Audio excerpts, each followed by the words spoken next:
Hello, Laziali all over the world. Welcome to another episode of Lazio Lounge. I'm Vittorio Campanile. With me, drinking, I hope tea, as he's Scottish. Alistair McKenzie. Hello, Alistair. How are you? Hello. Tea? Yeah, it is. It is tea, and it's in a Christmas mug that says "'Tis the season to be jolly" on it. And it is, I guess, because Lazio are about to have their first game. So it's like Christmas for us. I hadn't thought about that until just now, but it's true. But we are still waiting for the Christmas present, right? Yeah. Well, yeah, we'll see. We'll see how much it goes. I mean, it's already a bad sign that after just 1 week we're already not seeing each other in person anymore. Well, but let's say what happened, right? I mean, you are Scottish and it's pouring here in Rome. Well, actually, it just stopped. And you said, well, let's do it on Skype so I don't get wet. What type of Scottish are you? That's fake news, everyone. don't listen to this kind of stuff. I'll have to buy you a Lazio Lounge umbrella next time. Yeah, okay. Suits me. We can do it. Guys, before we start talking, obviously, please subscribe to our podcast on Spreaker or in iTunes. Please rate and review. Alistair screenshot every review you do, so please do it. It makes him happy. And if you want to support the channel, remember there's our Patreon page, patreon.com/Lazio Lounge, and let us know if you prefer an exclusive video, live reaction just after the match as Patreon, or something special, history videos about Lazio. Before talking about Cagliari-Lazio, Alistair, we have to talk about the transfer market because it's still not over. 1st of October, the date that will finally close the transfer market. Still, Lazio is trying to sign a couple of players. Lotito, what was it, last week said, don't worry, we're going to sign another player. I don't know if it's going to really happen because it looks like Lazio, to sign another player, will have to sell another player. Rumours was Bastos was going to leave, but he's still there with us. So we're going to look for it to see if something happened. Rumours about Hoedt coming back. What's your reaction about that? Are you happy or not? Because Lazio fans are divided. Some are happy, most of all are not happy. So what's your thought about Hoedt? Well, yeah, I mean, I think some of the reaction to that rumour is a bit overblown. Like, it comes down to this for me. We need a left-sided centre-back, and that's the priority in terms of a signing before the end of the market.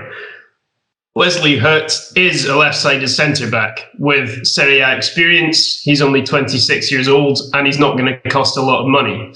So I'm a bit surprised by how negatively a lot of people have responded to the idea of him coming back. I don't think, and I'm not going to claim it's the most exciting signing in the world. It's not really a Champions League level signing. Obviously, since he left to go to Southampton, he's struggled both at Southampton and then in loan spells he's had as well. So it's not exactly the kind of player who's going to get the fans kind of to Ciampino Airport to go and welcome them in with any flags. It's not going to be that kind of signing. But look, the guy, like I say, is still quite young. He knows what it's like to play for Lazio already. He fits the profile of a player that we need, and he's not going to cost an awful lot of money. I mean, if the reports are true that it's $500,000 for a loan and then another 4.5 or 5 to make it permanent, that could be a very, very good deal if he's able to come back and play at a good level. Because let's not forget, he wasn't ever really a first choice nailed on starter for Lazio, but he was starting to show some good promise before he left the club, and he could rediscover himself. That's something that Inzaghi has been very good at doing with players, is making them rediscover the player they once were. So it could be a good thing. Yes, and let's not forget he's left-footed, so that will fix one of our problem we have. And the biggest thing is, Alistair, the other option is Mustafi, and he wants something like 3 million euros for a salary. Arsenal is asking something around 12, 30 million euros to sign the player. I'm not a huge fan of Mustafi, to be honest with you. I don't think it's worth it, that money and that salary. So, if those are the two options, then probably Hoedt will be the best solution. Let's not forget, he's not going to be a starter. He can fight for a place if he goes well. Inzaghi knows him, which is very important. So it's not going to change the team. I not think that we signed Hoedt and we're going to win the Scudetto. But as you were saying, he knows Serie A, he knows Lazio, so he could be a good solution. Obviously, it's not the player, at least it's not the player I was hoping Lazio would have signed. To be honest, Alistair, with you, there have been rumors of Lazio signing Queiroz, that it's the youngster that Mendes has been proposing to Lazio. He's 21. He's playing in the Portuguese under-21 national team. He's playing with Porto. That could be a more interesting signing. The biggest question mark is he ready? Or is he going to be, someone who will have to wait for before he's ready to play for Lazio? But I thought that could be a more interesting signing overall. Possibly, but to be honest, I don't like this Mendes dependence, these Mendes moves. I don't like the way that Lazio are wrapped up in that whole world. And if we manage to sign a player like that, yes, maybe he'll have great potential for the future. But is Mendes going to see his future at Lazio long term? Who knows? He'll probably move into Wolves within a year or two. So I don't know. I'm always a bit skeptical with these kind of players just for that reason, to be honest. But yeah, we're talking about potential moves before the end of the market, but we were talking, this time last week, about the signings we've just made, and we included Mohamed Fares in that list, and he's in Rome, he's landed, he's here, he's done his medicals, but we still don't have the deal signed. And why does this keep happening to us? Why is it so difficult? Is it something you're worried about still or not? Well, he's been training with the first squad yesterday, so that it's quite bizarre. I'm a little bit concerned, but on the other side, Danilo Cataldi and Marco Parolo are playing for the Lazio, and no news about the new contract. So the contract expired last June. So someone forgot to make a couple of announcements. What is it?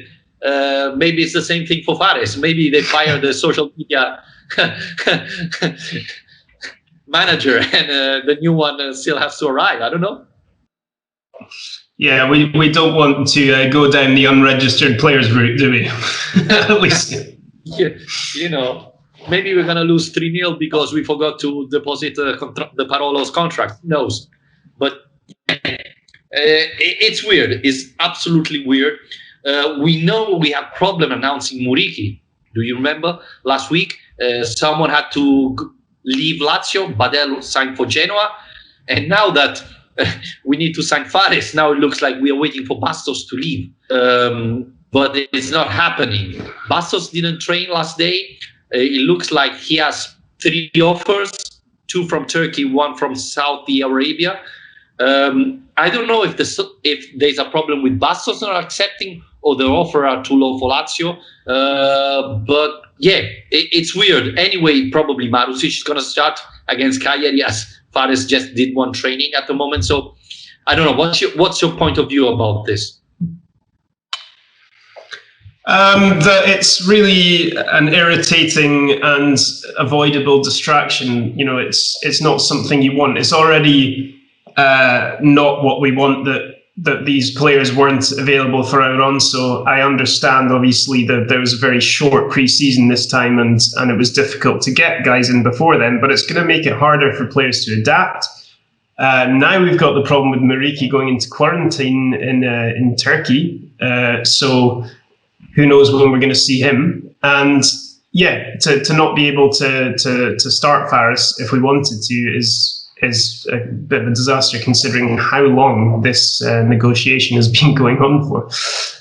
Bastos, by the way, who posted an Instagram post of all 9, or I don't know if it was all of his goals, but he posted 9 goals that he scored with Lazio, and to be honest, it's one of the greatest kind of 2 minutes of my life I've ever had watching all that.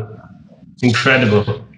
So he's reminding us all of the glory years. He doesn't want to go. Yeah, I can imagine. But on the other side, Alistair, we have to say that he didn't play that much with Lazio. So the question is, Inzaghi doesn't see him. Inzaghi doesn't value him that much. Why? First of all, I think when he's in a good mood, he's a great defender, but he tends to make too many mistakes for being at the Champions League level. So maybe it would be good for him to leave as well, right? Find a place where he can start more matches than he did in the last years with Lazio.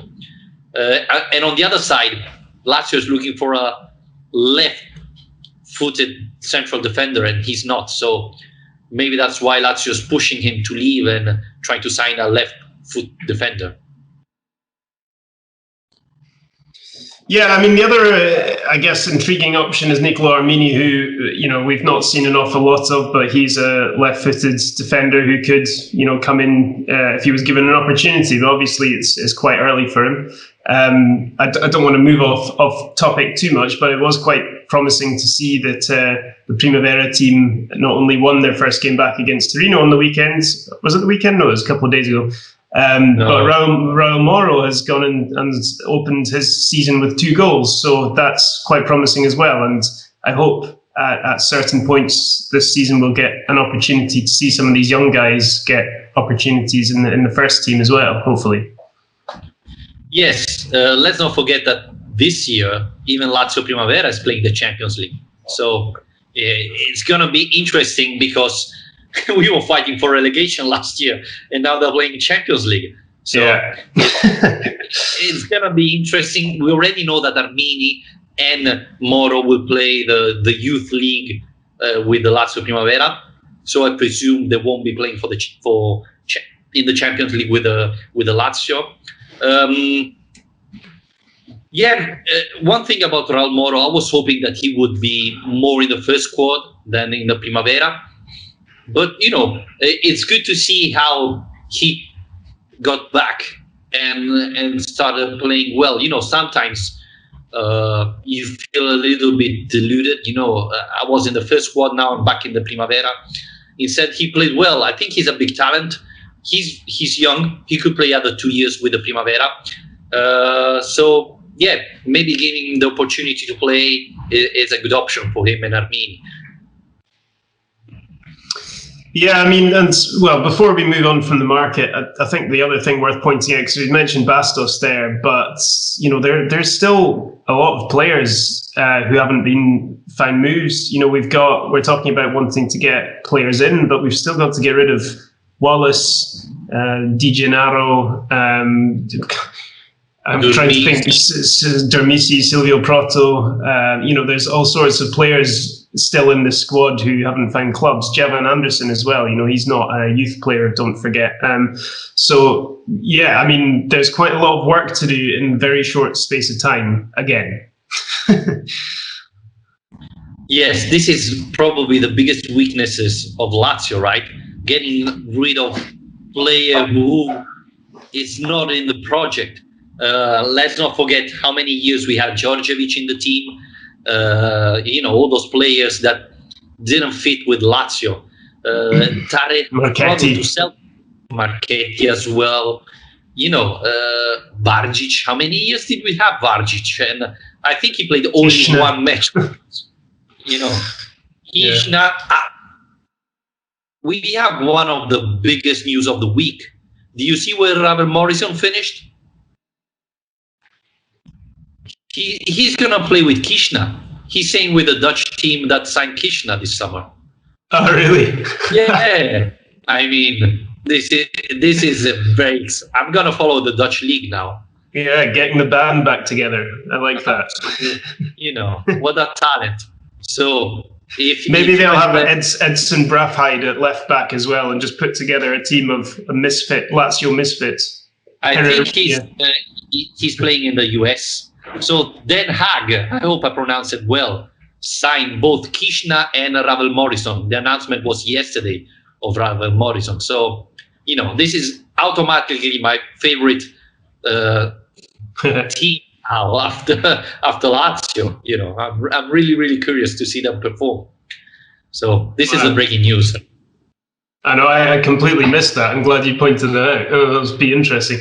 Well, anyway, what about focusing on this weekend then? I mean, we've got finally our first game after waiting. About this, Alistair, I have a question. How can we play Cagliari-Lazio if the other match still hasn't finished? Right? I mean, is it finished, Cagliari-Lazio? I don't know. Oh, this is the extra time starting again. I don't know. Yeah, well, I mean, it's got a lot to live up to after last year. There's a lot of drama to kind of live up to compared to what happened in Sardinia last year. So, I mean, I'm just relieved we've still got Felipe Caicedo in the squad for this game, because we know what he can do. Get him on for the last 10 minutes and unleash hell. But we don't have any more Johnny, so no assist for him in the last minute. Ah, yes. That was one we've forgotten to talk about, the mercato stuff. Yeah, what do you think about that then before we do Cagliari? Johnny leaving, or, I mean, do you see it as a complete failure? Do you think it's the right thing? Do you think it's a shame and he deserved another chance? What's your thoughts on that? Well, the thing is, he wasn't fit. We said it, right? Last year when we signed him and Adekanye, is Lazio switching to a 4-3-3? Because these are players for a 4-3-3. They're not players for the 3-5-2. Johnny couldn't succeed like that. So I think going back to Spain is perfect for him. I hope he plays well with Osasuna and they sign him after the 1 year loan. I wonder, honestly, Alistair, the signing of Vavro, the signing of Johnny, the signing of Adekanye, these are players that doesn't fit in the 3-5-2. Why do we spend money on them? Well,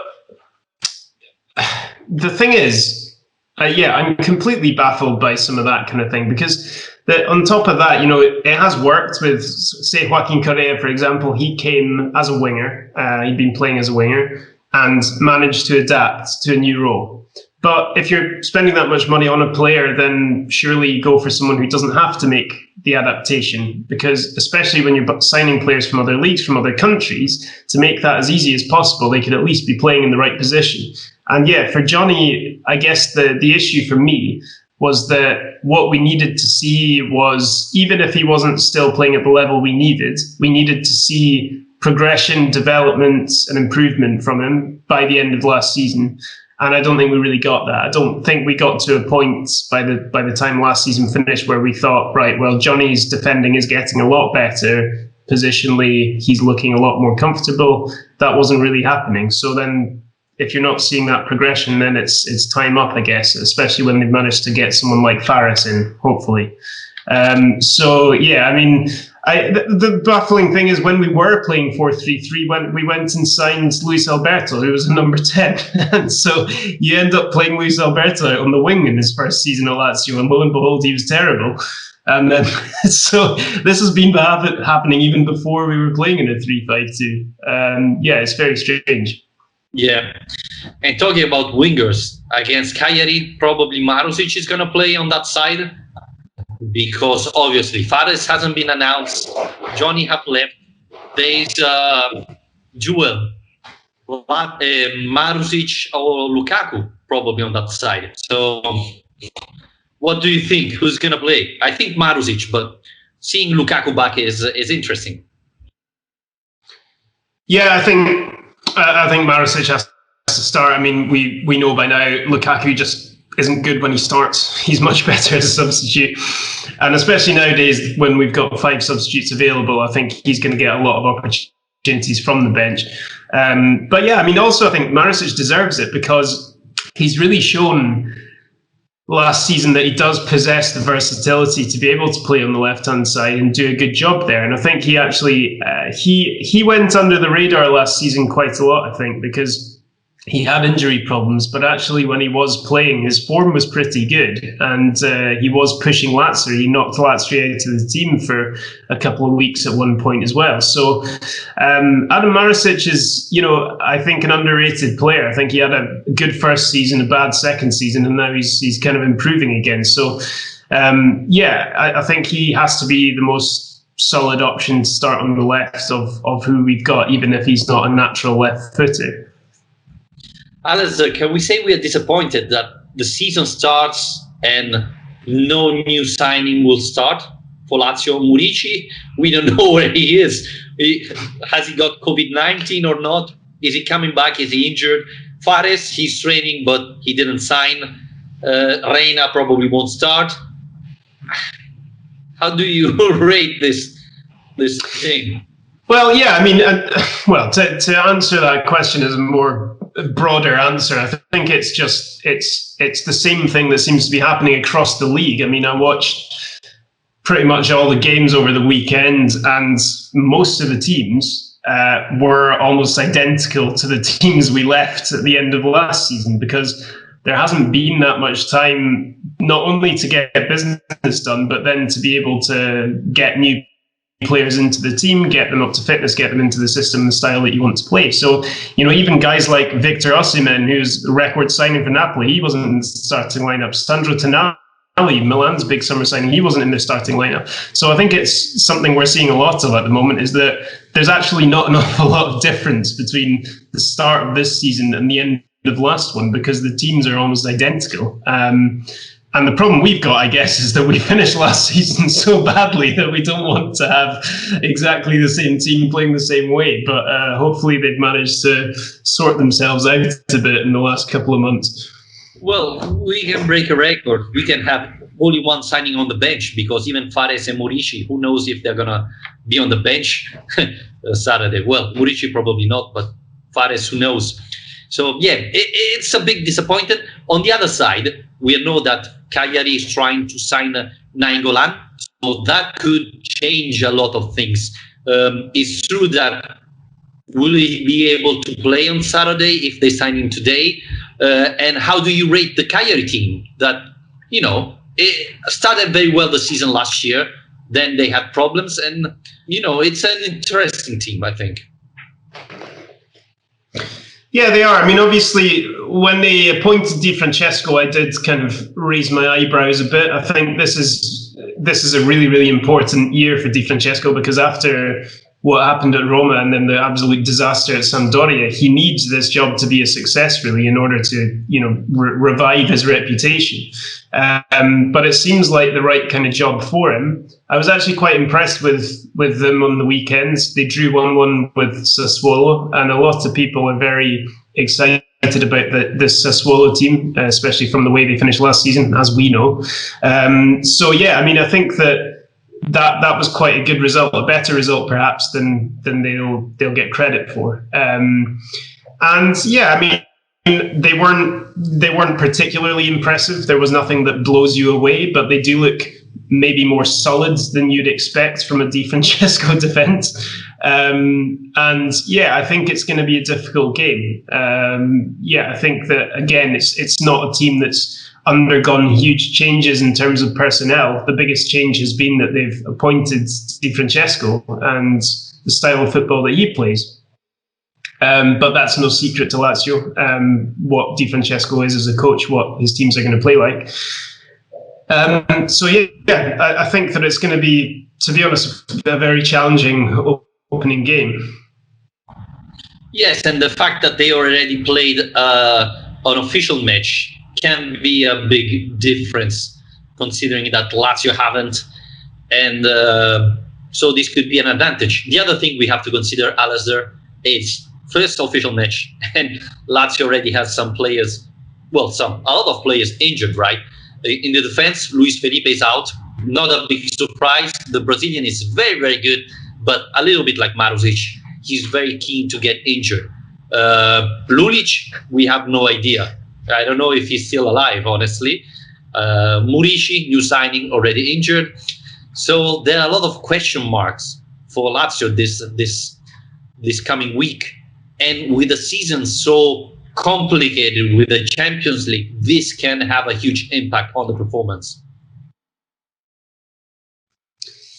Yeah, I mean, I think it is. You're right. There are a few selection issues, but to be honest, it's still a team that Inzaghi might have picked anyway. I think it's probably going to look like Strakosha back three of Patrick, Acerbi, Radu, then Lazzari, Marisic, Milinkovic, Alberto Leyva, and Correa and Immobile up front. I mean, that's more or less a full strength Lazio team. I mean, Marisic and Patrick are probably the only two players from last season who wouldn't be guaranteed starters.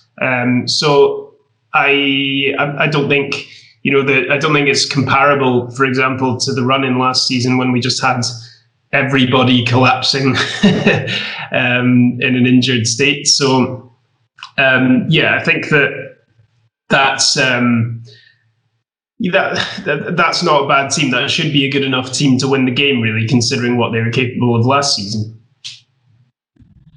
Yes, but again, first match and already so many injuries, that can be a problem, especially considering that, yes, Lazio skipped the first week, but now they will play 3 games in a week, so there's not much time to recover. We hope Lazio will sign a defender to add more depth there. Who knows what's going to happen with Fares. So, yeah, I think more than ever this season, it's quite uncertain. You don't know how Juventus will perform, how the Milan-Inter will go, and question mark about Lazio, because will we see the same Lazio that started the season or the one that finished the season? And the other big question, Alistair, is Simone Inzaghi still didn't renew his contract. That's, for me, is a big problem going forward. Yeah, well, there's a few of them. I mean, Acerbi still hasn't either. So we've got, not that he needs to imminently, because he's still got 3 more years anyway. But yeah, I think Inzaghi is something we don't want to have in doubt. The good thing is his son has just joined the Lazio youth system. So, if one Inzaghi leaves, another one will join. So we'll wait for him to become the left-sided centre back that we need. But yeah, I mean, I guess it's one of these things. I don't really know how much to worry about it. There's been a lot of talk in the last couple of years about Inzaghi. Will he, won't he move on?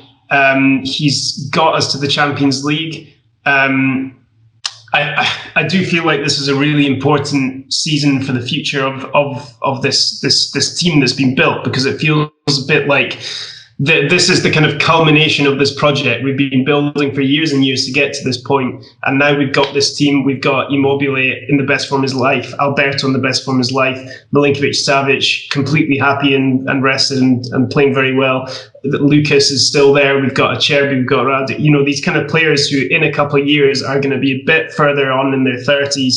And so I think we probably feel like we need to do something now, whether that's to make a run in the Champions League, by which I mean, reach the knockout stages, for example, or for me, more importantly, to reach the top 4 again, to win the Champions League spot back. Because if we get in the top 4 for a second successive season, that feels like, we're establishing ourselves as a top 4 club, and that this is like cementing the work that's been done.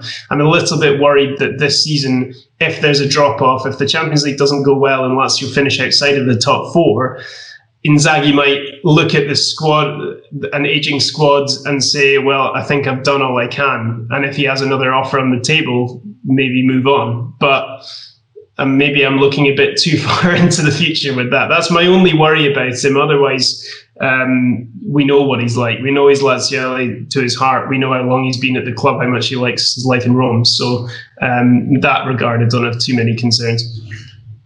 Well, we have to start well the season, and it's not easy. We have 3 difficult matches: Cagliari, Atalanta, Inter, and then the Champions League draw will come next week. So we're going to talk about that.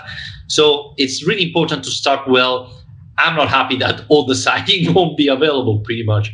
So we're going to see what happens in the next coming days, Alistair? Do you want to finish with a prediction, or do you think it's? Yeah, I don't know. It's so hard to predict because I just have absolutely no idea what Lazio are going to see. So might as well start confidently. Let's go with another 2-1 97th minute Caicedo winner. Why not? Well, let's hope we don't score at the last second again. I'm hoping for a victory, but an easier one, even because, I'm not sure this Cagliari is it's so good anymore. And well, the question mark is: will Milinkovic-Savic, Luis Alberto, and Leva play like last year, as they are coming off injury in the last week? Alistair, I think we can wrap it up here. I don't know if you have anything more to add. We can remember to all our listener to subscribe to our podcast on iTunes, Spreaker, Spotify, and again, as usual, if you want to support the channel, patreon.com/Lazio Lounge. Thank you very much, Alistair, for joining me, and we're gonna talk again next week after Cagliari-Lazio. Thank you, Alistair. Cheers.